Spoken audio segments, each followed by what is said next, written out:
सच्ची और अच्छी खबर लखनऊ दर्पण न्यूज। हम एक बार जीत में गए थे, वो नहीं मिले थे, आप आ गए और आपसे बात भी मुझे लगा कि सर, और बाद में आपकी रिफंड कर गए थे सारे लोग, नहीं बहुत अच्छे हैं हमारे, जो होगा आने से तो साथियों घर आएंगे नहीं पर। आज इको गार्डन में आप लोग जो आए हुए हैं, जो आपका प्रदर्शन है किस विषय के ऊपर है, क्या समस्या है बताइएगा परिचय साहब। सर बोलिए। पहली बात तो नाम रमेश सिंह ठगी पीड़ितों की आवाज़ संगठन का राष्ट्रीय अध्यक्ष हूँ, और आज जो उद्देश्य है कि विभिन्न चिट फंड कंपनी एवं क्रेडिट कोऑपरेटिव सोसाइटी द्वारा हिंदू यानी हमारे उत्तर प्रदेश में लगभग जो है 7 करोड़ लोगों को योजनाबद्ध तरीके से बारी बारी उनके साथ स्कैम हुआ और लूट का कार्य किया गया।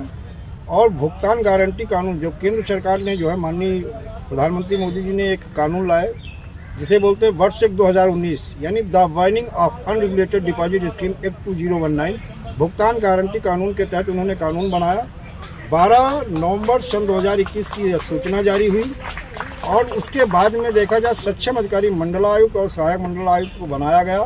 पोर्टल आया, पोर्टल पे आवेदन हुए, ऑफलाइन आवेदन हुए और उनके भुगतान को लेकर के देखा जाए ये सक्षम अधिकारी विधि का पालन नहीं कर रहे हैं और 1-1.5 साल से ज़्यादा समय हो गया है कि जो कि भुगतान ना होने की वजह से निवेशक और अभिकर्ता दोनों परेशान हैं।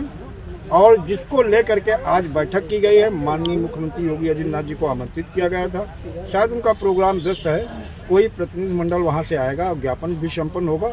और जो हमारे निवेशकों की पीड़ा है कि वर्ष 2019 में जो एक प्रावधान है कि 180 कार्य दिवस में हर कंपनी, हर क्रेडिट कोऑपरेटिव सोसाइटी के पीड़ित जमाकर्ताओं का भुगतान राज्य सरकार की जिम्मेदारी है, जो कि नियमावली और जो रूल्स कहते हैं, जो एक्ट कहता है, तो ये अपनी ड्यूटी को, जो उनकी जिम्मेदारी है, जो ड्यूटी है, उसे पूरा करें, निवेशकों का भुगतान कराएं। क्योंकि अभी तक लाखों लोग आत्महत्या कर चुके हैं और करोड़ों ऐसे लोग हैं जो आत्महत्या के लिए मजबूर है, जिसे रोका जा सके। और इन ठगों का सर्वनाश सुनिश्चित करा कि हमारे संगठन का उद्देश्य है ठग मुक्त, बेईमान मुक्त, भ्रष्टाचार मुक्त राष्ट्र राज्य जिला स्थापित करने के लिए जन जागरण चेतना अभियान भी चलाया जाता है। आज उसी उद्देश्य यानी भुगतान को लेकर के और इन्हें ठगों को दंड मिल सके विधि अनुसार, उसके लिए आज ये बैठक की जा रही है। कंपनी द्वारा इन लोग को अभी तक भुगतान क्यों नहीं किया जा सकता, क्या समस्या आ रही है? उसमें 2 चीज़ें हैं कि सबसे बड़ी बात तो है कानून, बहुत सारे निवेशक है जिन्हें कानून का पता नहीं है, अभिकर्ताओं का पता नहीं है कि ये कानून भी बन गया है। और दूसरी चीज़ है कि कहीं ना कहीं बहुत सारी कंपनियों का सहारा इंडिया है, पीएसएल इंडिया है, रोज वैली है, कैमुना है और TT multi credit cooperative and Togo retail marketing के बहुत सारे कुछ लोगों का जो आवेदन भी हुआ था, कुछ भी वेरिफिकेशन चल रही है, कुछ का आंशिक भुगतान भी, जैसे सहारा का कुछ लोगों का 10,000 रुपया आया है। रोज वैली का देखा जाए बड़ा अच्छा भुगतान हुआ, 90% तक का भुगतान हो गया है, जो आंदोलन हम लोगों ने किया। वहीं से देखा जाए कि एल्केमिस्ट इंफ्रा का भी कुछ 4,000 से 40,000 तक का भुगतान हुआ। बाकी हमें लगता है सरकार की भी नीयत अच्छी नहीं है और जो कानून बना है जिसमें 180 कार्य दिवस में 2 से 3 गुना भुगतान हो सकता था, तो हमारी सरकार भी की नीयत गड़बड़ दिख रही है और निवेशकों को जानकारी नहीं, जिसको जगा करके इस कानून की जानकारी देना और सरकार को भुगतान के लिए बाध्य करना हमारा संगठन। महोदय जी, जनसंख्या कम क्यों दिख रही है, क्या कारण है इसका?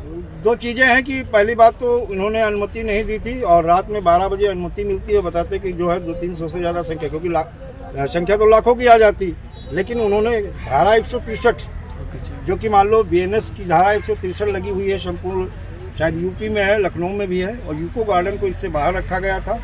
और इन्होंने जो संख्या बताई थी कि 300 से ज़्यादा संख्या आपकी नहीं होनी चाहिए, अन्यथा जो है आपके खिलाफ विधि सम्मत तरीके से कार्रवाई की जाएगी। चुनाव तो चल रहा है।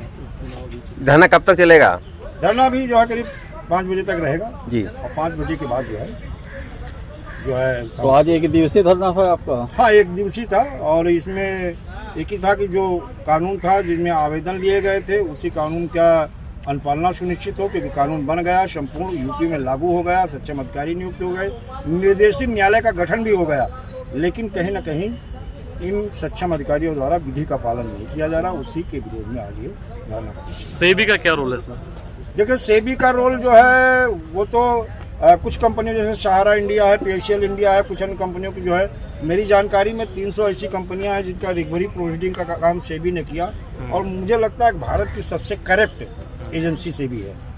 जो अगर सेबी चाहती तो सहारा इंडिया और पीएसयू इंडिया का बहुत पहले पैसा सेबी के पास आ गया था, लेकिन कहीं ना कहीं वो पैसा देखा जाए सरकार के माध्यम से जो है कारपोरेट जगत में घुमाया जा रहा है, उससे पैसा कमाया जा रहा है, लेकिन निवेशक एक एक पैसे के लिए भटक रहा है। सेबी, मेरा अपना जो मानना है और हमारे लगता सारे लोगों का जो मानना है कि हिंदुस्तान की सबसे करेक्ट एजेंसी और अथॉरिटी है सरकार की सेबी। अगर मांग नहीं मानी जाएगी तो अगली कार्रवाई आपकी क्या होगी? देखिए सर, लोकसभा चुनाव में मैंने दिखा भी दिया था कि हम लोग जो है संपूर्ण भारत में हमारी संख्या जो है 42 करोड़ है और उत्तर प्रदेश में 7 करोड़ निवेशक हैं। अगर ये हम नहीं माने तो सन 2017 में आज एक संकल्प लेके जाएंगे, सन 2027 में जो राज्य में चुनाव होना है तो फिर दोबारा मुख्यमंत्री योगी आदित्यनाथ जी ने